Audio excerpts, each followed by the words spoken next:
이번 주 우리에게 주신 하나님의 말씀입니다. 우리 마태복음 5장 우리 8절 한 절입니다. 마태복음 5장 8절입니다. 제가 가지고 있는 성경책으로는 신약 4페이지입니다. 마태복음 5장 8절. 우리 다 같이 두 번 그렇게 합독해서 읽기를 원합니다. 우리 같이 한 목소리로 읽어볼까요? 시작. 마음이 청결한 자는 복이 있나니 그들이 하나님을 볼 것이며. 한 번 더 읽습니다. 마음이 청결한 자는 복이 있나니 그들이 하나님을 볼 것이며. 아멘, 아멘. 우리 시간 소망하기는 우리 예수 그리스도의 살아계신 그 복음이 저와 여러분들의 삶의 실제가 될 수 있기를 주님의 이름으로 축복합니다. 로버트 멍어의 내 마음 그리스도의 집이라는 책이 있습니다. 몇 년 전 이렇게 휴가 때요, 이 책을 처음 접하게 됐는데 책이 두껍지가 않아요. 총 100페이지도 안 되는 소책이기 때문에 참 가벼운 마음으로 페이지를 넘겼습니다. 그런데 그 안에 담겨 있는 내용은 결코 가볍지는 않았어요. 줄거리는 다음과 같습니다. 예수님을 영접한 주인공이 우리 주님과의 더 깊은 나눔과 그 사귐을 위하여 자신의 마음의 집을 공개하기로 결심합니다. 그리고는 예수님을 마음으로 모시고 이제 집안 구석구석을 소개하기 시작하는데, 먼저는 서재, 주방, 거실, 작업실, 오락실, 침실, 벽장 순으로 이렇게 마음의 집을 소개하기 시작해요. 저는 개인적으로 참 인상적이었던 공간은 마지막 벽장이었습니다.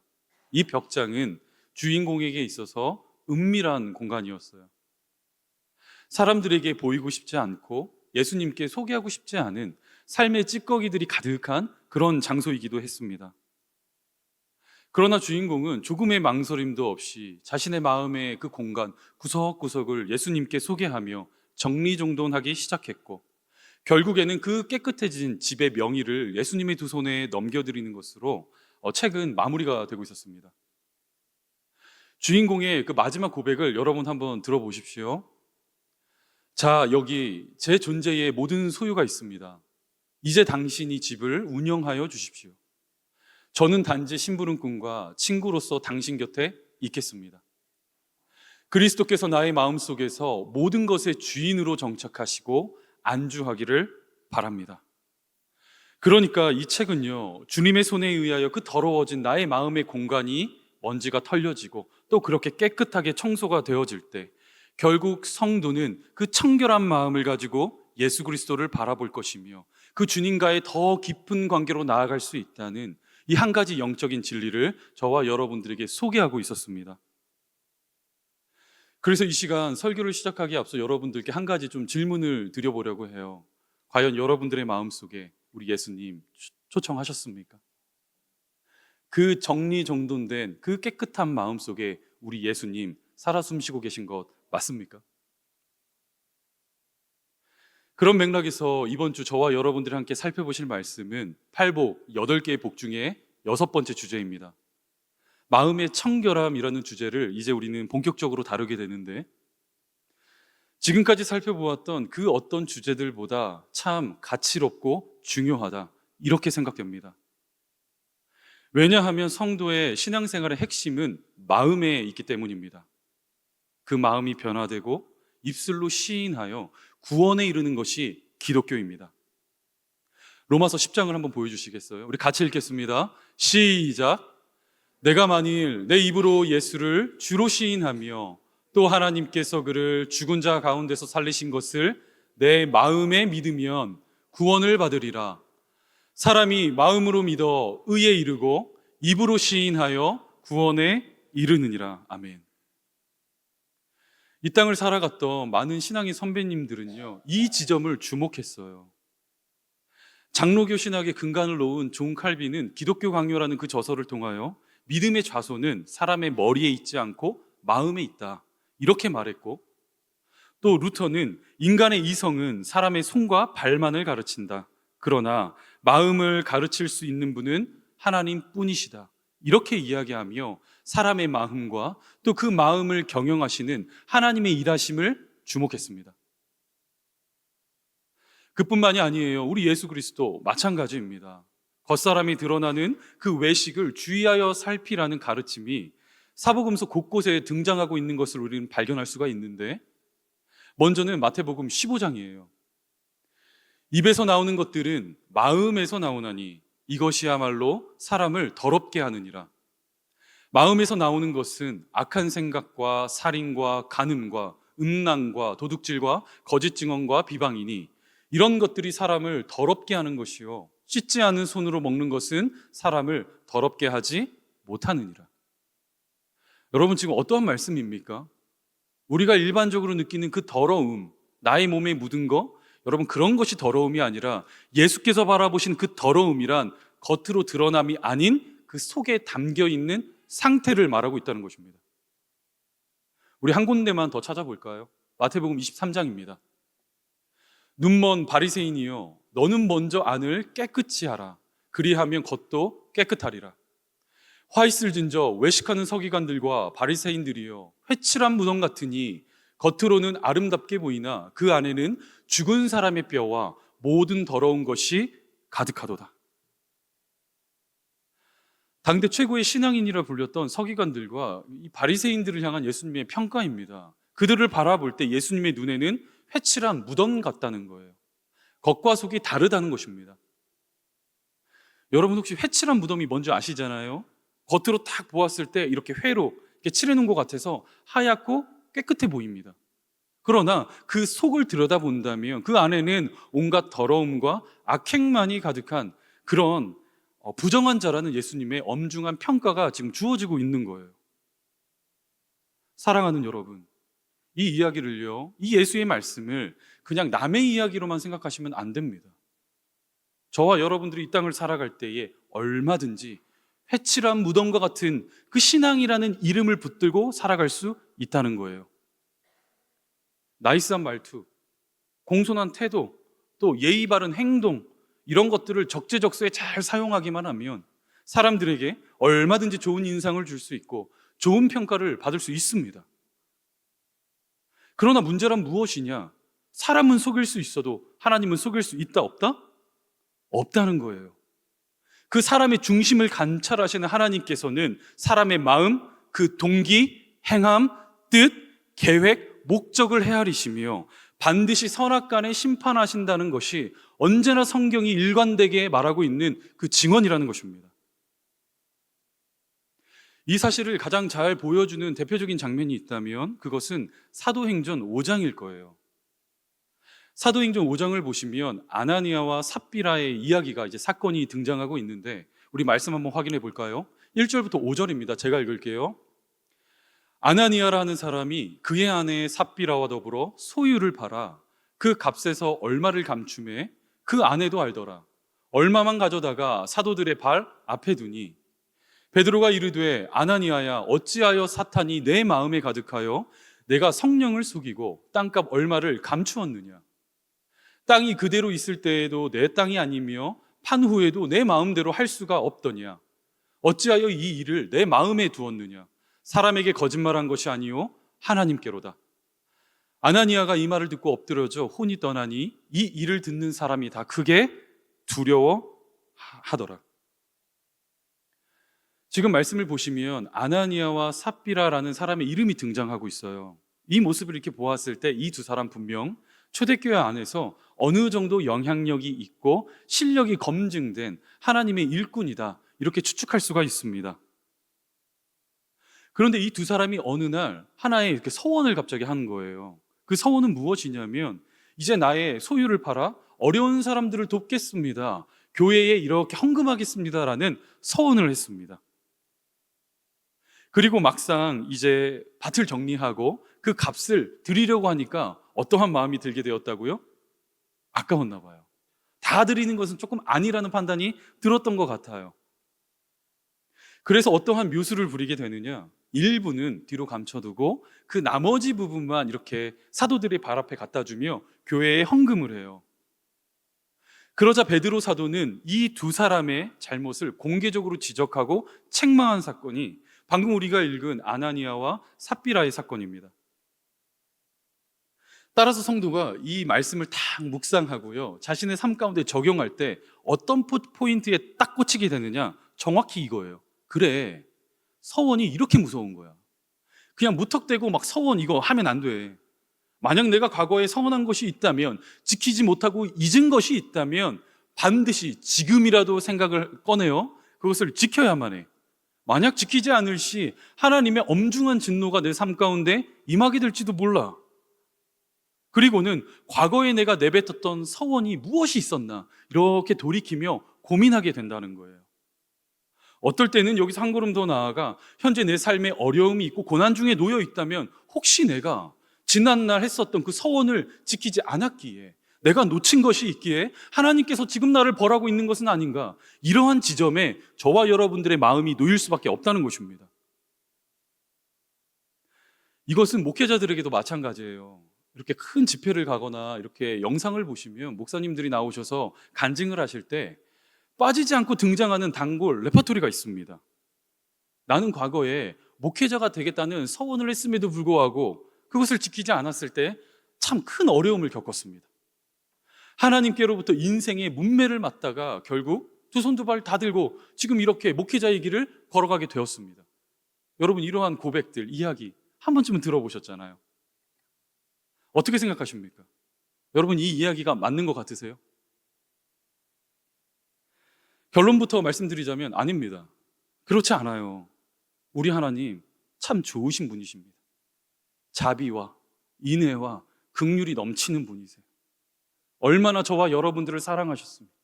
그 하나밖에 없는 아들 독생자 예수 그리스도, 조금 더 아까워하지 않으시고 단번에 내어주신 하나님께서 저와 여러분들의 아버지입니다. 온 우주 만물을 창조하셨을 뿐만이 아니라 이 땅의 모든 것의 주인이 되신 그 하나님께서 여러분 겨우 그거 헌금하겠다고 약속했는데 그 마음이 조금 변하여 지키지 않은 것, 그 모습을 가지고 그 생명을 취하실 만큼 우리 아버지 그런 분이십니까? 아니라는 거예요. 오해입니다. 저와 여러분들의 청결치 못한 그 마음의 창문으로 하나님을 딱 바라보고 있으니까 뿌옇게 보이는 거예요. 희미한 것입니다. 그 하나님 언제나 진노하시고 나의 잘못을 꼬집어내기 위하여 이렇게 일거수일투족 살펴보고 계신 하나님, 그런 하나님으로 저와 여러분들이 오해하는 것이죠. 따라서 이 사건을 우리가 좀 바르게 이해하기 위해서는 그냥 5장에 이렇게 등장하는 아나니아와 삽비라의 사건만으로 말씀을 해석해내시면 안 돼요. 그 앞서 기록된 4장 후반부의 말씀을 전체적인 문맥 속에서 이제 파악할 필요가 있는데, 사도행전 4장에는요 어떠한 내용이 등장하고 있느냐, 처음 교회가 이 땅에 태동되었던 그 초대교회의 가장 아름답고 영광스러운 순간이 말씀 속에 담겨져 있습니다. 이제 예수 그리스도를 영접한 인생들의 마음의 문이 열리게 된 거예요. 하나님과 죄인 사이의 그 수직적인 관계만 열린 것이 아니라 이웃과 교인과의 이 수평적인 관계가 딱 열리고 나니까 그들의 삶의 방식이 어떻게 달라졌느냐, 이전까지는 내가 내 손에 쥐는 것, 이 땅에서 많은 것을 누리며 살아가는 것이 내 삶의 이유요 목적이라 말했던 사람들이었어요. 죄인인 것이죠. 그러나 그 주신 복음의 감격 속에 그 마음의 문이 열리고 나니까요, 이제 자신의 소유를 팔아 가난한 사람들, 궁핍한 자리에 놓인 자들을 돕기 시작했다는 거예요. 그런데 이런 상황 가운데 한 사람이 혜성과 같이 딱 등장하기 시작합니다. 그의 이름은 요셉이고요, 불려지기론 바나바라는 별명으로 불린 사람이에요. 우리 말씀 한번 확인해 볼까요? 4장입니다. 구브로에서 난 레위족 사람이 있으니 이름은 요셉이라, 사도들이 일컬어 바나바라, 번역하면 위로의 아들이라 하니, 그가 밭이 있음에 팔아 그 값을 가지고 사도들의 발 앞에 두니라. 그리고 나서 이어지는 말씀이 아나니아와 삽비라의 사건이에요. 다들 아시겠지만 이 요셉, 바나바라는 사람 어떠한 인물이었습니까? 비록 예수님의 12제자는 아니었으나 훗날 사도라 칭함받으며 그 안디옥 교회에서 교사의 직분을 충실히 감당했던 하나님의 사람이었어요. 그뿐만이 아니죠. 바울이 이제 전도 여행을 떠날 때 누구와 팀을 딱 맡게 됩니다. 바나바와 함께 팀을 이루며 이방인들을 전도하기 위한 그 선교 여행에 발걸음을 내딛었던 하나님의 사람이었다는 거예요. 그런데 지금 이 말씀이 그 바나바라는 인물이 역사의 전면에 딱 등장하는 그 모습을 설명하고 있는 것입니다. 이 모습을 두 눈으로 지켜본 거예요. 누가? 아나니아와 삽비라가. 그래서 마음으로 결단하는 것입니다. 그래, 저거다. 우리도 바나바가 했던 것과 똑같은 방법을 한번 사용해 보자. 밭을 팔아 그 소유를 가지고 우리 사도들에게 갖다 주고 교회에 공식적으로 헌금했을 때 나의 영향력을 발휘하며 이 교회가 인정하는 지도자가 될 수 있겠지. 여러분, 그 마음을 품은 거예요. 그런데 문제란 무엇이냐? 막상 밭을 팔아 이렇게 서원을 지키려고 하니까 이제 본전 생각나는 거예요. 너무 아깝게 여겨진 것입니다. 그래서 이들이 밭의 일부를 감추고 그 나머지 부분만 이렇게 가져오자 베드로 사도가 그 마음을 딱 꿰뚫며 다음과 같이 말하고 있는 거예요. 내가 어찌하여 성령을 속이려고 하느냐? 그 두 사람에게 왜 약속한 대로 그거 갖고 오지 않으셨어요? 약속 지키셔야죠. 이 부분을 말하는 것이 아니라 내가 어찌하여 성령을 속이려 하느냐? 사랑하는 여러분, 분명히 아셔야 해요. 이 두 사람이 서원을 지키지 않았다거나 약속했던 헌금을 제대로 가져오지 않았다는 것, 그 지점에 하나님의 징계가 있는 것이 아닙니다. 하나님이 주목하셨던 것은 청결치 못하고 나뉘어진 그 성도의 마음이에요. 마음. 그 마음의 청결함이 얼마나 중요한 것인지, 이 교회와 성도의 인생 가운데 얼마나 가치로운 일인지를 보여주시기 위하여 그 아나니아와 삽비라 그 두 사람을 본보기로 세우신 거예요. 교회와 성도들에게 알려주신 겁니다. 이어지는 11절이에요. 온 교회와 이 일을 듣는 사람들이 다 크게 두려워하니라. 여러분, 무엇을, 누구를 두려워하게 되었다는 말입니까? 사람의 마음을, 그 영혼의 좌소를, 그 중심을 감찰하시는 하나님 아버지가 계심을 공개적으로 선언하신 사건이에요. 주 안에 사랑하는 여러분, 우리는 같은 실패를 너무나 계속 반복해요. 사람의 겉으로 드러나는 그 자격과 표시를 가지고 눈에 좋아 보이는 어느 누군가를 일꾼으로 삼으려고 합니다. 나는 다릅니다. 우리 교회는 다를 것입니다. 이렇게 입술로 고백하지만 결국에는 눈에 좋아 보이는 그 사울을 원하는 거예요. 눈에 봤을 때 얼마나 근사합니까? 베냐민이라는 이 왕족의 혈통을 딱 갖고 있고 키도 남들보다 크고 이렇게 용모도 빼어나고 어디에 내놔도 이렇게 부족함이 없는 그 사람을 바라볼 때 이렇게 외치잖아요. 하나님, 이 자가 맞습니다. 이 자를 이스라엘의 왕으로 세우십시오.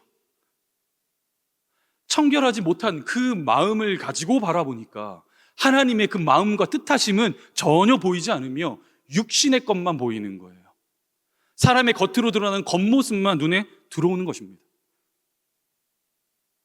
위대한 영성가인 사무엘도요, 이 지점에 속을 뻔했어요. 이제 사울 이후 다음 왕을 세우잖아요. 그때 사무엘이 누구에게 기름을 부으려고 했습니까? 이새의 집에 찾아가 맏아들을 딱 보니까 너무나 근사하고 자격이 있어 보이는 거예요. 맏아들이잖아요. 권리를 주장할 수 있는 인생인 거예요. 그래서 그에게 기름을 부으려는 순간 우리 하나님께서 사무엘의 손을 멈춰 세우시며 어떠한 음성을 들려주십니까? 사무엘상 16장입니다. 여호와께서 사무엘에게 이르시되 그의 용모와 키를 보지 말라. 내가 이미 그를 버렸노라. 내가 보는 것은 사람과 같지 아니하니 사람은 외모를 보거니와 나 여호와는 중심을 보느니라 하시더라.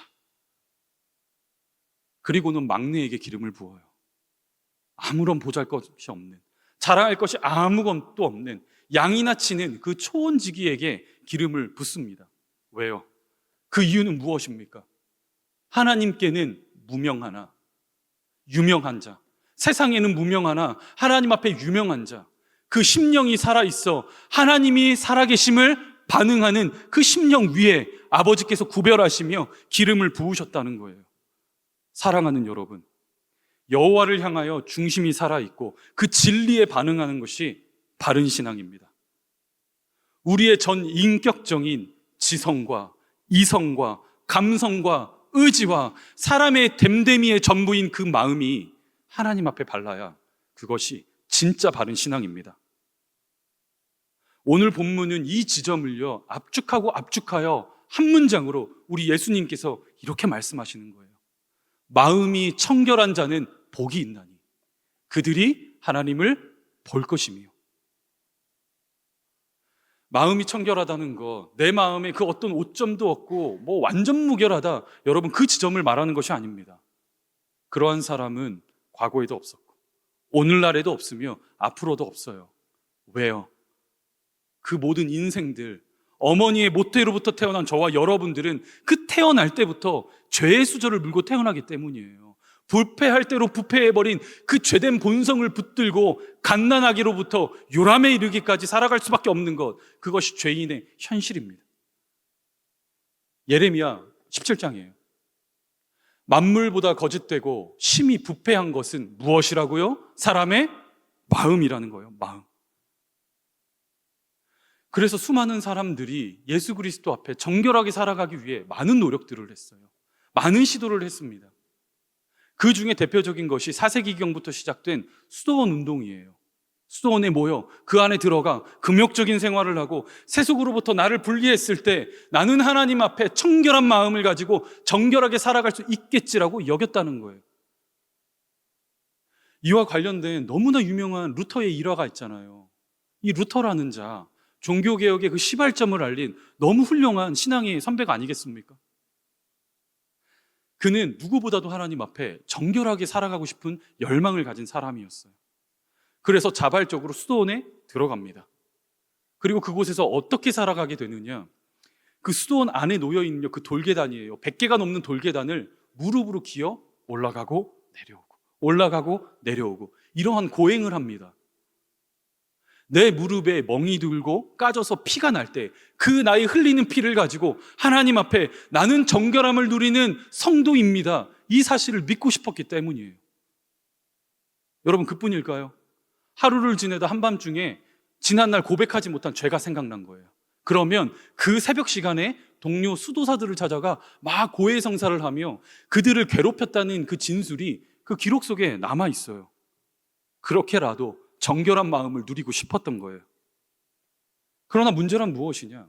아무리 노력을 해봐도, 그 어떤 시도를 해봐도, 무릎이 까지는 그 통증을 다 견뎌내봐도 그 마음속에 있는 정죄감이 사라지지가 않는 거예요. 그 하루 동안 내 안에 그 마음의 평안함을 누릴 수가 없는 것입니다. 그런데 어느 날 동일하게 무릎으로 돌계단을 올라서던 어느 날 우리 하나님께서 찾아오셔요. 그리고는 그에게 주신 말씀이 로마서 1장 17절입니다. 우리 같이 한번 읽어볼까요? 시작.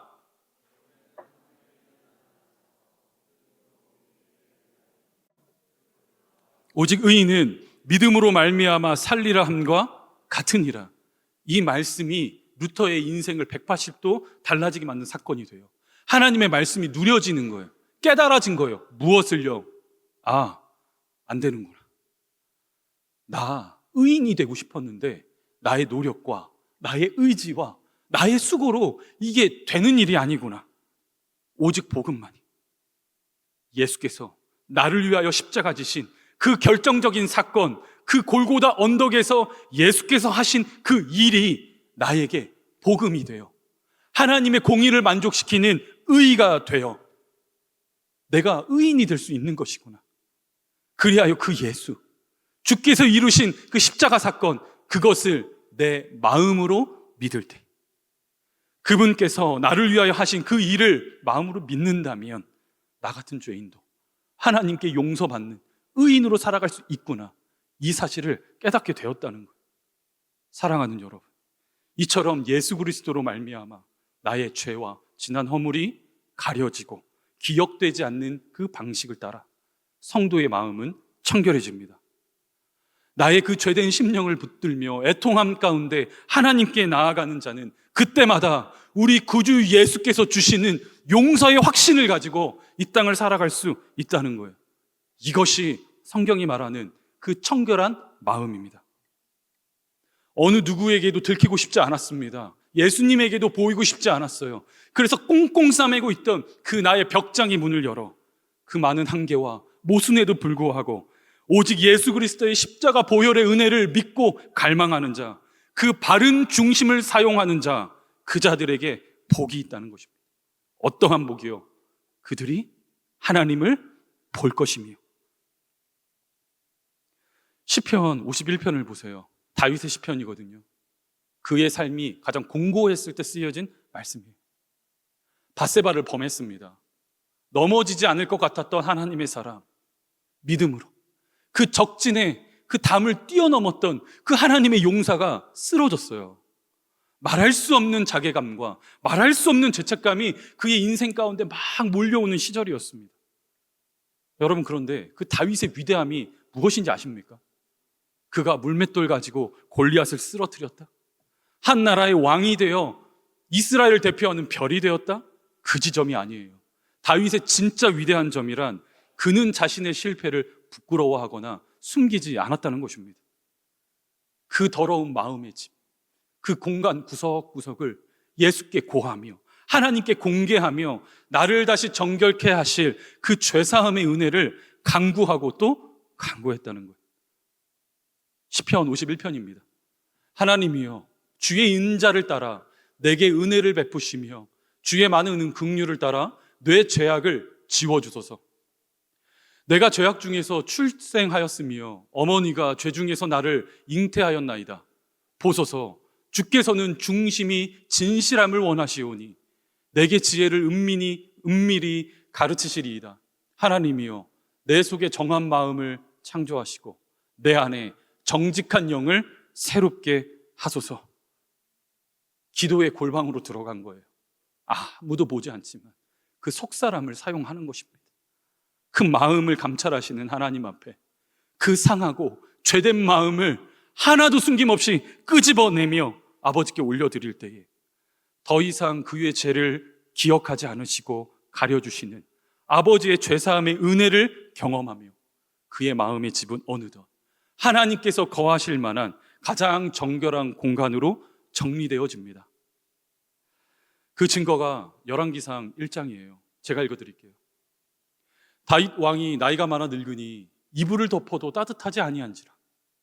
그의 시종들이 젊은 처녀 하나를 구하여 그로 왕을 받들어 모시게 하고 왕의 품에 누워 우리 주 왕으로 따뜻하시게 하리이다 하고 이스라엘 사방 영토 내에 아리따운 처녀를 구하던 중 수넴 여자 아비삭을 얻어 왕께 데려왔으니 이 처녀는 심히 아름다워 그가 왕을 받들어 시중하였으나 왕이 잠자리는 같이 하지 아니하였더라.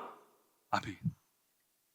어느새 회복된 그 정결한 마음과 선한 양심을 가지고 성도로서 마땅히 살아가야 할 그 일을 분별해내며 세상으로부터, 속세로부터 가장 중요한 그 마음을 지켜내고 있는 것입니다.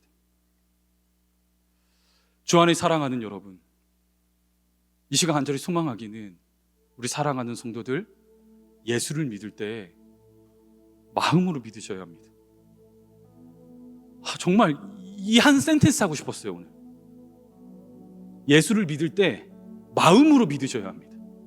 나의 마음과 뜻과 그 바른 중심을 다하여 우리 살아계신 예수 그리스도 영접하셔야 합니다.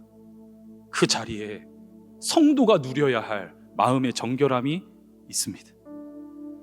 나의 노력으로도 안 됩니다. 나의 수고로도 안 됩니다. 나의 의지로도 안 됩니다. 오직 예수 그리스도의 보혈의 공로로만 가능합니다. 예수를 바라볼 때에 그 좋으신 하나님 우리는 바라보게 됩니다. 아버지의 자비와 그 긍휼과 사랑이 남김없이 부어진 십자가입니다.